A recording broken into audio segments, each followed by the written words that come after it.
Hey, everybody's podcast. Podcast. Why are we having a special podcast about Frankie? What's It's a happening? special edition. We had to get rid of Frankie because his jokes just were not funny enough. There's a new Ravenclaw in town. There's a new Ravenclaw in town. His name's Bootleg Edward. You remember Bootleg Edward? I'm back. Bootleg Edward is about With another to do bootleg. his final reprise here. He bootlegged himself into the last Harry Potter movie ever in history. I did. Just watched it like 20 minutes ago, didn't you? Yeah, just about. I just got home. All right, so are we saying to everybody, do not listen to this if you don't want to know what happens in Harry Potter? Yeah, I'm pretty much going to just have my headphones in for the time in which I see your voice stop talking. Whatever, Jay. You've read the book. You know what happens. Come on. So then why do we just say spoiler warning if it's all in the book? I'm kidding. I don't know. Because people get fussy. People who cannot wait to see it for the next 90 days or whenever. When's it come out? 100 days? 102 days? It's like 100 days till Leaky, so 100 days. Crazy. So, yeah. Okay, Edward, how was it, first of all? It was really, really fantastic. I was really, really happy with it. I thought that they, for the films, like, taking it as just the films, just the 8 films, they really hit the mark here. They really did an excellent job. Taking it compared to other films. Taking compared to other films, well, like, is this an Oscar winner? No. Technically, yes. I don't foresee a Lord of the Rings kind of thing happening. Fair enough. I think if since so many different creative minds and people have had their hands on this, that they have done amazing, groundbreaking things. But as a series, I'm not sure if they'll honor it in the same way that they did for Lord of the Rings. You think it was the best one of the 8? I would, yeah. I would say it's. You don't seem too sure. I am worried about you having to think about that. I would say it's on par, probably 1%, 1 or 2% above part 1. I think together they're amazing. I would say that this is better. That this is the best of the series. Okay. Was there anything that struck you as, whoa, that was not in the book? Something that the whoa was not in the book. Well, there is one moment where Harry grabs Voldemort and they go careening off a cliff down to the back. Whoa! Oh God, no! Are they joking? I did not want to know that. Oh That's my not God! cool. I don't like it. It's so Hollywood to like grab the villain and tumble off some high height. You know what I mean? It's like very. I mean, in the moment, I thought it was really, really, really, really good because then it turns into inky Voldemort, that Voldemort black swirls and stuff, and then they, in a rather odd moment, they sort of fight face to face and their faces combine. That was one thing that wasn't fully finished in the film. That was still CGI, kind of these weird gray characters. Okay, is it true? I saw one thing on Twitter, and I'm praying it's not true. Tell me it's not Hermione's idea that they jump on the dragon. It is, yes. Oh my God! Are you joking? No, they're sort of trapped with the Gringotts security forces coming at them, and then Hermione spies the dragon. Down to the last. I mean, look, nobody has had a harder job than Stephen Clovis, and all respect where respect is due. But has nobody over there noticed that she gets all the big ideas? They just get taken away from other characters and given to her? Emma Watson's a great actress, but this is not Hermione. No, it's all about just trying to keep their female audience feeling like there's strong girl characters in it too. So frustrating, especially because she would never, never, never in her life say, hey, let's ride on a dragon because this is the thing I'm most afraid of in my life. Yeah, that's true. Yeah, she jumps right on and beckons for them to join them. So frustrating, and it's such little respect for the characters. I'm sorry. Yeah. To the last, Stephen Clovis, you and I are going to talk one day. Hella irritating. Yeah. I didn't see Stephen. I'm not entirely sure, but I would think Stephen Clovis was there. I didn't see him personally today, but I would think that the directors, producer David Heyman, David Barron, Yates, they were all there, and but I didn't see Stephen Clovis, or else I would have asked about that. Please tell me that like it's Harry who realizes where the Horcruxes are and not Hermione. Yes, it is Harry. The interesting thing is they really play on the Harry Voldemort link. That like Harry allows himself to go into like Voldemort's mind, and then sort of sees as each of the Horcruxes are getting destroyed, sort of can see where they're headed. Like, oh, this one's at Hogwarts because he can see it in Voldemort's mind, kind of a thing. Okay, so how does it open? Well, there's a little bit of a recap from the end of part 1 where Voldemort's seen standing over Dumbledore's grave, and then it officially opens after the WB logo at Shut Cottage. Yeah, isn't that already got online, right? That scene is in the Deathly Hallows Part 1 DVD, and isn't it with Harry sitting down with Ollivander? That's among the first 5 minutes. That isn't the exact first scene. The first scene is Harry at Dobby's grave. I think Snape watching the road and then watching Peter's. Yeah. Then also Andrew also reminded me was the first new footage was Snape Headmaster Snape like perched on a tower somewhere looking at the regimented Hogwarts students being filed across the courtyard. That was also one of the first. Wait, they're shots. Regimented, filed across the court. What are they in a concentration camp? Yeah, there were really, really strong vibes of them. Oh, jeez. Like the Caro, brother and sister, marching them across the courtyard, all in complete lockstep. Like they're in a boot camp, for Pete's sake. Yeah, and all in. Okay. All right. Well, I'm dramatic. not going to judge that. Maybe it's dramatic. It's okay.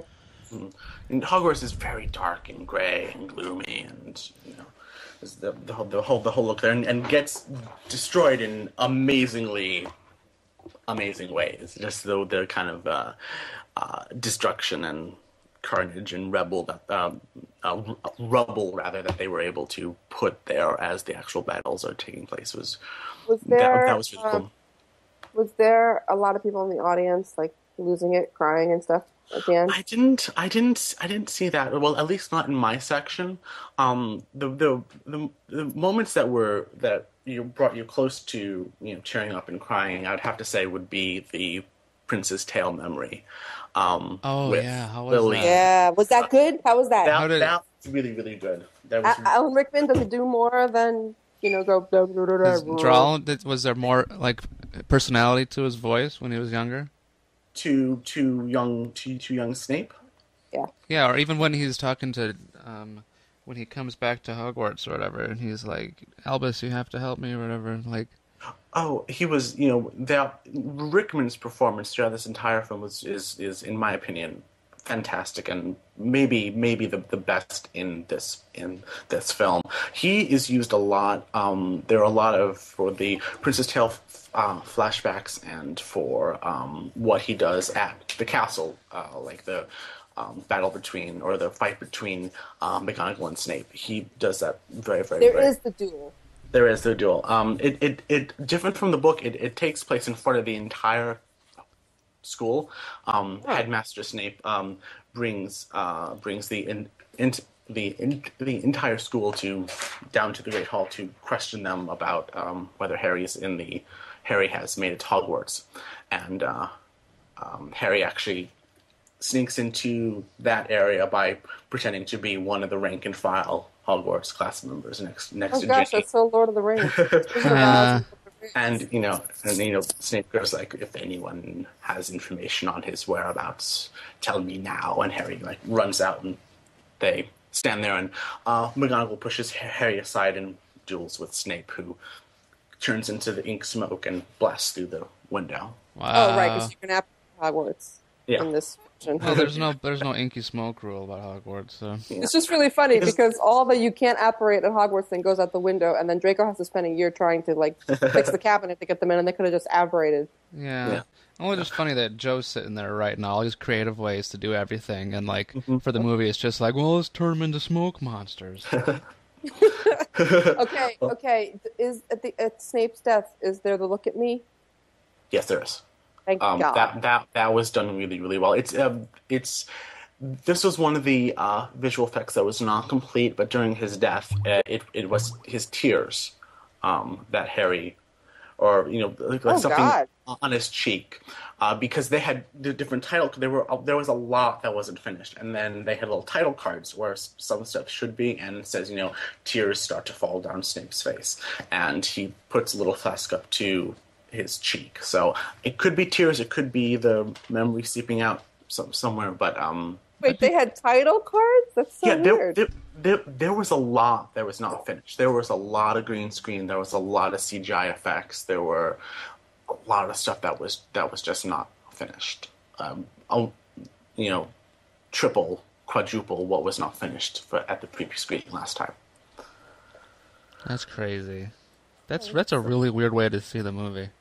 And yeah, Snape's death is done really, really well. It is done in a boathouse, the Hogwarts boathouse, sort of at dusk. So there's this glowy red-orange feel to it, and I was really, really impressed. And Voldemort summoned Snape down to question him about the wand, and then he sort of takes his wand and slashes it across, and blood starts to form around Snape's collar, and he doesn't say I regret it. No. And so he sort of falls against the glass, and then Voldemort says to Nagini, kill, and then for about sort of each attack or each pounce that the snake does, he sort of bangs Snape against the window, and we're outside with Harry, Ron and Hermione, so we can feel and see the snake, slamming, into Alan Rickman up against the glass with blood on the window, and it was okay, Mrs. Weasley, not my daughter, you bitch. That was fantastic. They are standing on Good. bleachers, so because Ginny the rumor goes that there was a worry as to whether or not it would end up in the final film. It is definitely there, and it was all that I pictured it to be, and there were cheers and claps from the audience. It was really good. Interesting enough, one of the title cards, little things that for a special effect that has yet to be added, said that Bellatrix sort of dissolves into the air when she's killed, which I'm curious to see how they actually do that. Are they just trying to make that not so gruesome because they don't want Mrs. Weasley to... She's not a vampire. This is not Buffy. And, what spell did she use, for God's sake? And it's not a death if she just dissolves into the air. It's not like she's made of magic dust. She should fall over dead. Disapparated. Again, this wasn't finished, but when in Voldemort's death, it also said at bottom that he sort of comes apart. No! I hope they don't do that. God, I hope they don't do that. One of the best things about the end of the book is that Voldemort, who is this big terror, is this shrunken, feeble body. That's all he is. That's important. Erg. So, yeah. Don't explode, Voldemort. Have we ever seen, a dead body in these movies, come to think of it? I guess just Cedric? Cedric, yeah. Cedric was pretty graphic. Yeah. Mm-hmm. So we're going to have a more graphic, real death for Cedric than for Voldemort or Bellatrix. The whole idea is that he's mundane and dead, and that's all he ever... that's important. Don't do the Beauty and the Beast thing where he... explodes. Don't do it. Don't do it. Well, again, as I say, those two effects weren't fully finished. But if the title cards are to be believed, that he sort of, he dissolved into pixie dust. Yeah. All right. What was the deal with Tonks and Lupin in this movie? What was their roles, and was Tonks pregnant and everything? And no, Tonks is not pregnant. We only find out that he had the baby when Harry walks into the forest, and it's Harry's mother and father, just like, Sirius, by the way. and Remus, appear to him when he has the resurrection stone, and that dialogue is directly from the book, but Harry does say to him that, "Oh, I didn't want you to die. You miss your father now," and that's the first time that we. All right then. and then cut to, and then before that we see Lupin and Tonks on guard somewhere, and they reach to hold hands as the Death Eaters come onto the grounds, and then the next shot of them is dead on the Great Hall floor. Okay, big moment. Obviously, a lot of people are wondering about is how did the death of Fred come about? I heard it doesn't. You're right. There's a big battle, and sort of follow Harry throughout the entire castle as he goes to find the diadem and goes to this, and he runs as Voldemort corners him in the castle later. So it's really follows Harry. So when Harry goes back into the Great Hall, he sort of turns a corner and sees the weeping Weasley family, and him lying there, and Ron comes up and starts crying. Wow. Does Ron have his "I want to attack Death Eaters" moment? Do they have to pull him away? No. He's just distraught and broken and sobbing. But so pretty much what it sounds like is that they took an adult book and made a kids movie out of it. Well, I think with part one and the way that they have been making the film series, it all fit. It all worked really, really well. I thought. Okay. I thought it was the everything that we would expect and want from a film series. I mean, the book purists, there'll be things that they can that aren't the same as. I don't even think, but I gotta tell you, I don't think this is a matter of book purity. I think we have to just embrace the fact that this is a different thing, because already the stuff that we talked about, it's not stuff that would make a super super crazy Harry Potter fan angry. Mm-hmm. Fred's death not being there, Hermione always having the best idea, always. Mm-hmm. All that stuff is basic, it's basic important things. The apparition out of Hogwarts thing is just a logical weirdness that makes us all kind of gnash our teeth. So I think we just all have to accept that these movies are not the books. Yeah. They're really, really good representations, but they're not. They're really expensive fan art, is all it is. I mean, I agree that the books and the films are two different beasts, and they shouldn't and couldn't be compared the way that some might want to. Yeah. Do we have the whole lovely Luna dialogue with Harry as they go to the Ravenclaw common room? Luna shows a bit of chutzpah because Harry is running off to go and find someone who is alive to ask about the diadem, and Luna's Harry, chasing after him. So she goes Harry Potter, turn around, listen to me, very very very forcefully, or something to that effect. And then she enlightens him to Ravenclaw, who is played by Kelly MacDonald. I think we can finally officially confirm that now. She is playing. Since you saw her in the movie. Yeah. So she is indeed the Grey Lady. Takes her to her, which is a very good scene. That goes. They have a lot of time together to explore that, and having Harry convince her that telling him where the diadem is the right thing to do. All right. Biggest moment, and I'm just cringing, waiting for the answer. Ron Hermione kiss. They do. Oh, duh! They better. They do. Then you would see me go completely bananas. But how was it? What happened? I know it's in the Chamber of Secrets. Mm-hmm. Ron actually has the idea that the Basilisk Fangs might destroy Horcrux, so they go into the. Wait. This is Ron's idea for the book, and it's Ron's idea in the movie? It is. Oh my god. Awesome. So they go down and they take the cup, and it's now Hermione's turn to destroy a Horcrux. So she does that in the actual Chamber of Secrets, and then this big, waterfall, big explosion of water comes up from the chamber and drenches them. And then when it resides, they they sort of turn and look at each other, and it's like they're gonna hug, but oh my god, they're kissing, and that lasts for a good number of seconds. It was a lot of screaming. A satisfied murmur went through the crowd. I think. Satisfied murmur. Yes, I guess if they never really properly set up spew, they couldn't really. That's have that exactly it. Like they can't have that be the catalyst because they ignore the elves from the onset, so they had to come up with something else dramatic. Oh. And it's just kind of milquetoast dramatic. There's a big effect going on, you know. So that's the price to pay for not setting up the thing properly from the beginning. You know. Wow.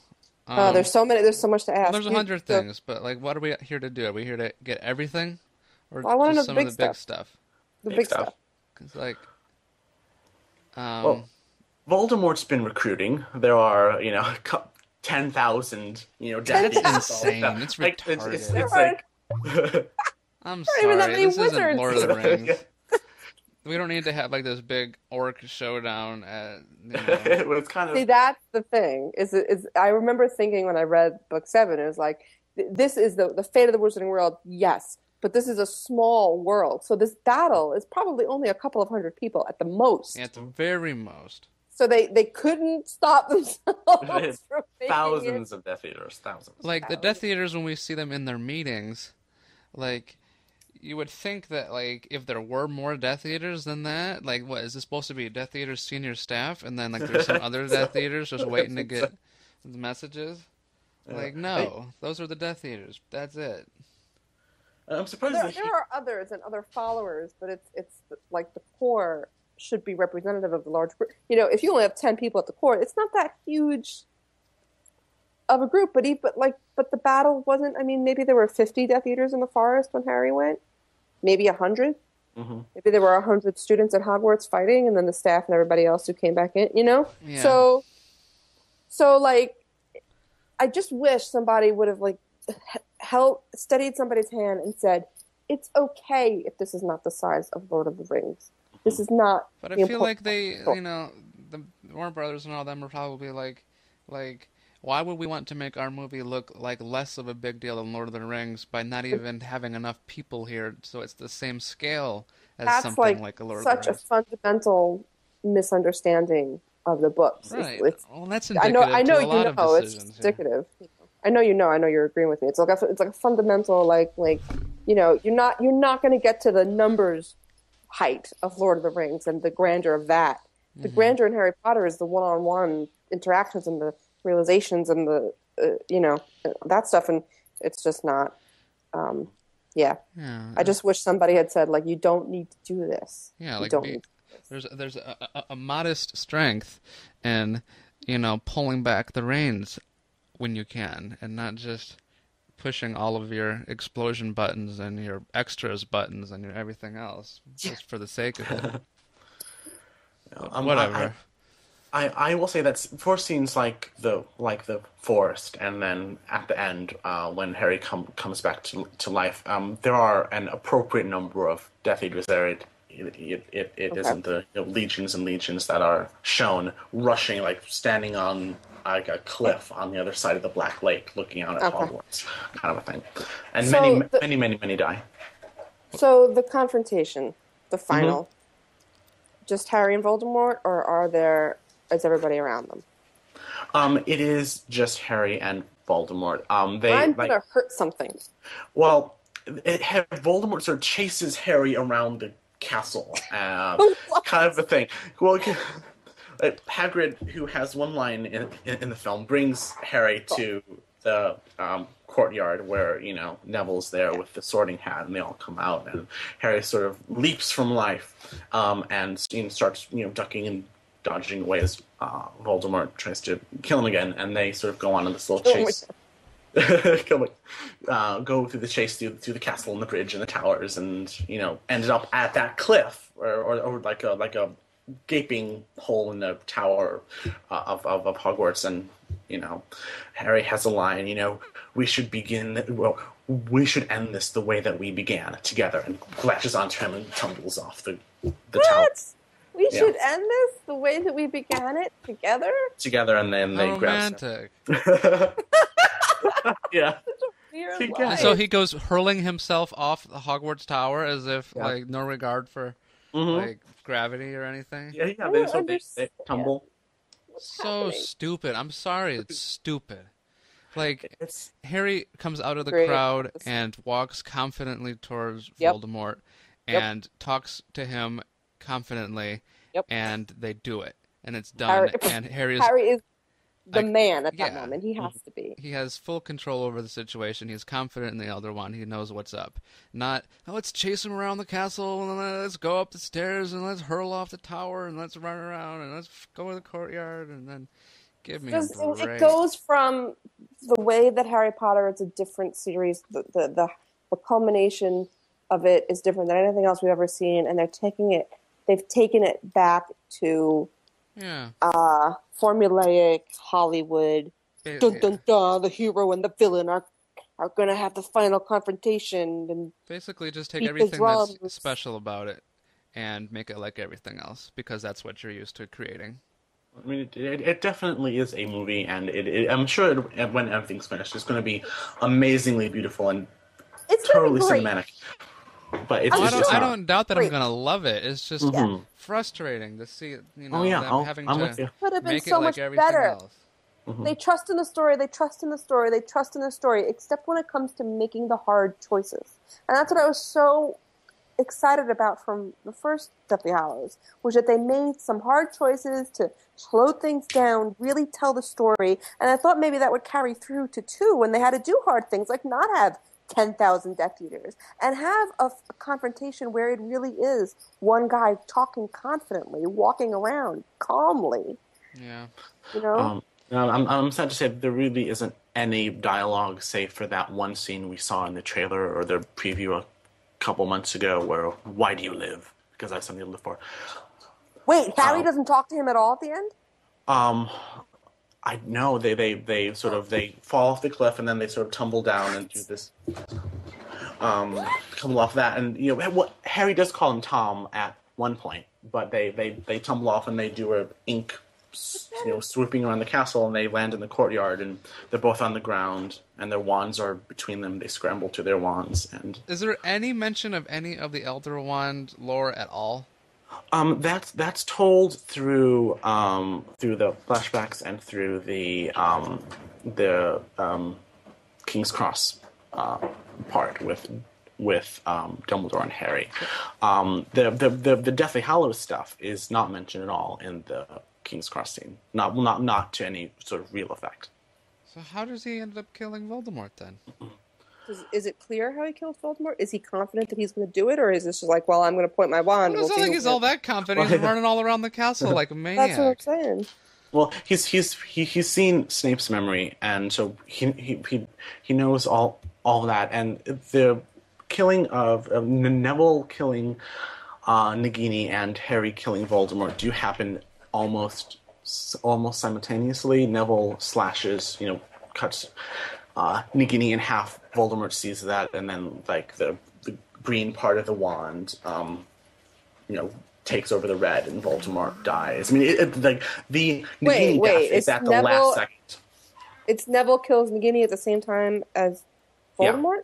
Yeah. So Harry doesn't even know that Voldemort's last Horcrux is dead when he's running around trying to kill him? I don't think so. That was not the impression. I mean, the killing of Nagini happened basically in front of them. So So Harry would saw it be- happen. Wait. How long after the killing of Nagini is the final confrontation with Voldemort and Harry?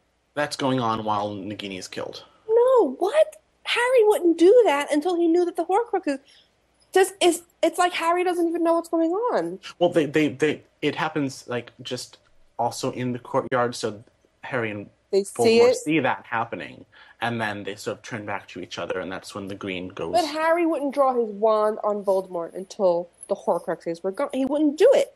They have a lot of wand, fighting, a lot of spells cast at each other while Well, they just so they made the choice to make it more action packed than to follow the logic of the story. Yeah, So, the story goes to the Takes wind. away from It just takes away from Harry's entire journey if, there's still another Horcrux out there, but he doesn't care. He's going to run around trying to, burn Voldemort to death when he knows it won't work. It's... Oh, that's frustrating.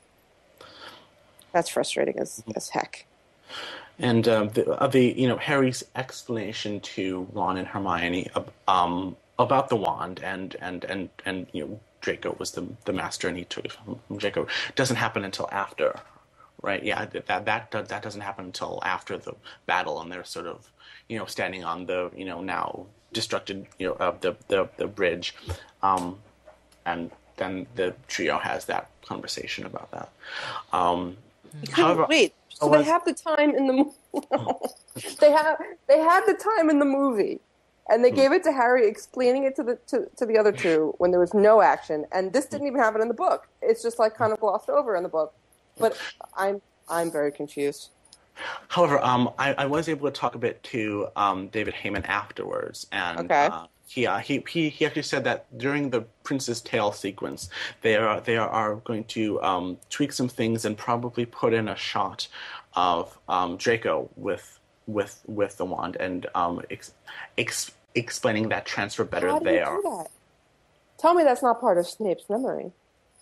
Well, because Snape would have seen him with it. Yeah, and then so they make use of the flashbacks and memories and what happened in the past.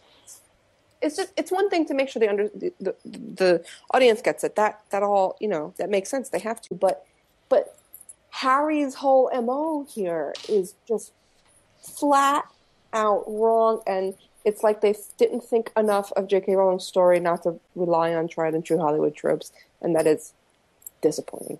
Mm-hmm. That there's a reason these books are best-selling. Yeah, it's like they took lessons from other films that they did, but nothing that they've ever directed has ever had as successful of a story as this one. And they just decided to, forgo a lot of it. But this sucks, because now we're here, 100 days till they come out, and we're going to put out a show that's us basically just bitching about it.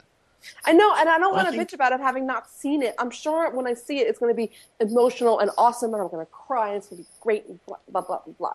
But there will always now be a part of me just wishing somebody was standing over their shoulder going, you can trust the story, you can do it. I mean, I thoroughly enjoyed it, and so I think it's a great film, and it's a great way to end the film series.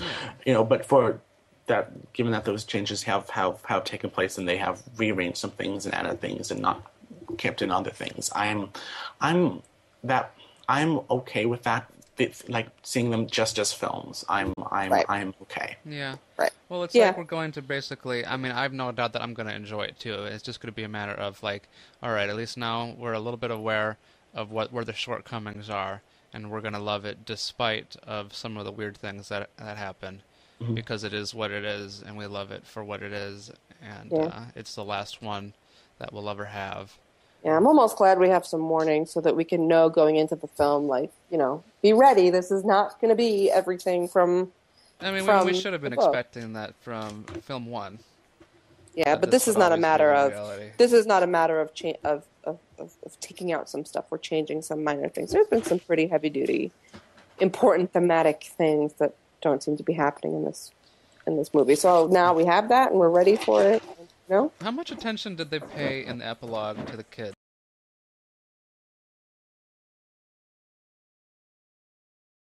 Okay, so tell us about the epilogue.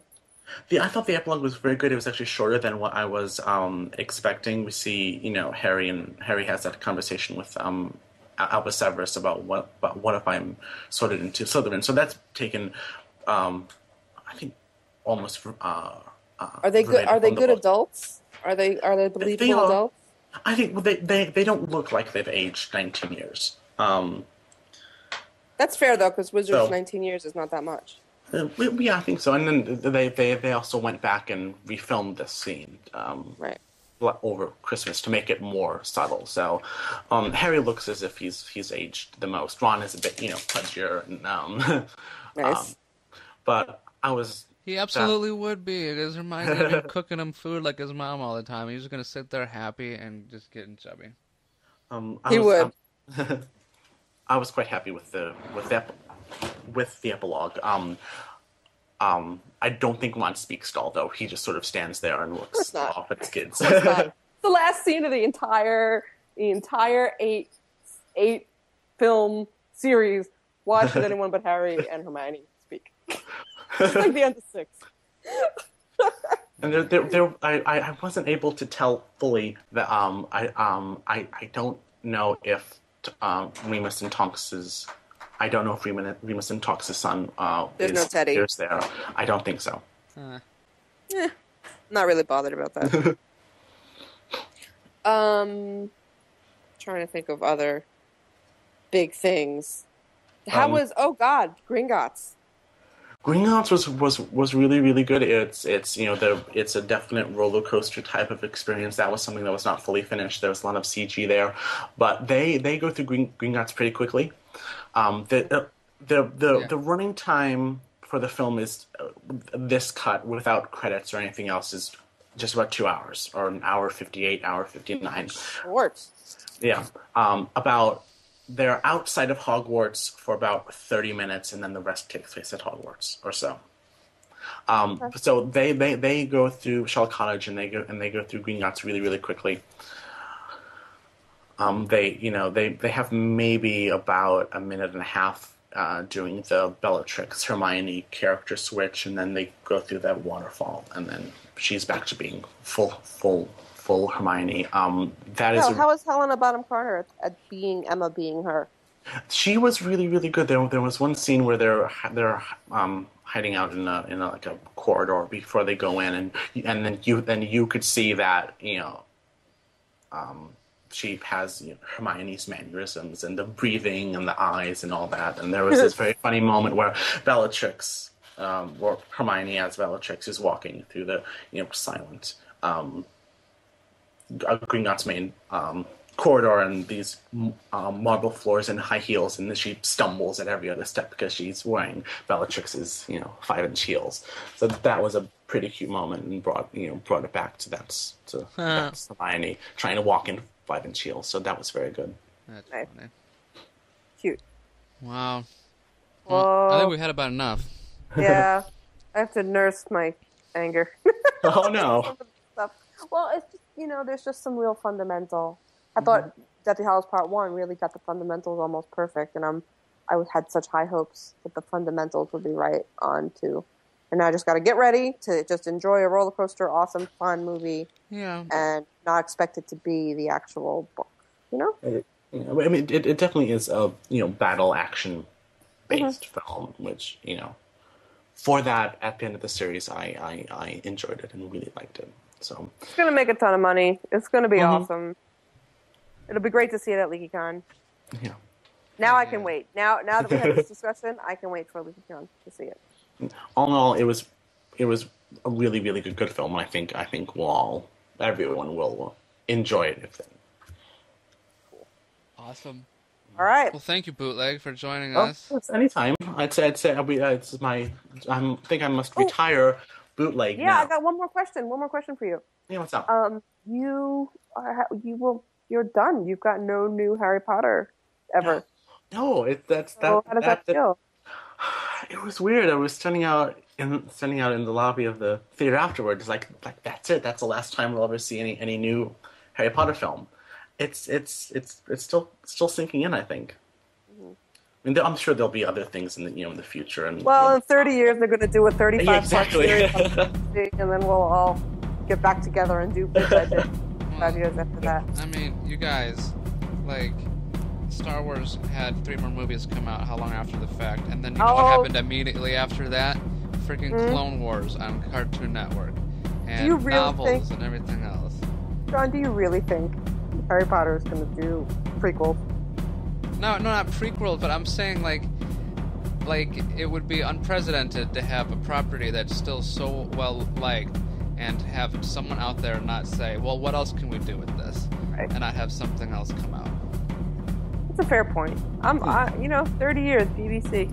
That'd be fun. With Dan Radcliffe playing Dumbledore. Well, imagine in just even just 10 more years, how much more inexpensive it'll be to do even the most expensive things that they did in the past, 10 years of this. Mm-hmm. So it'll be TV shows that can do just as big of effects and smaller budgets can do this all over again. Mm-hmm. And then maybe we'll get Dan to play, like, Snape or something. That'd be hilarious. He'd be a fun Snape. That would be awesome. Or, he could be James. Yeah, but James isn't really in it, Snape. Well, I don't think Dan's gonna want to get in it again, but maybe he'd show up and be James. He'd do it to be Snape. That's different. Yeah. Well, who knows 30 years from now? The kid can do anything he wants. Who knows?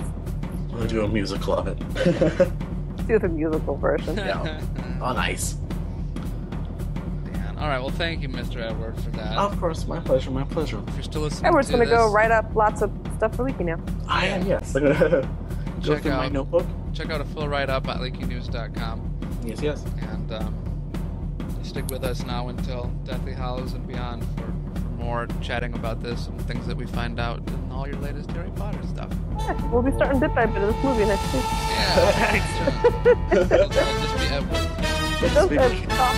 Oh, yeah. Let's see. All right. Bye, everyone. Yes.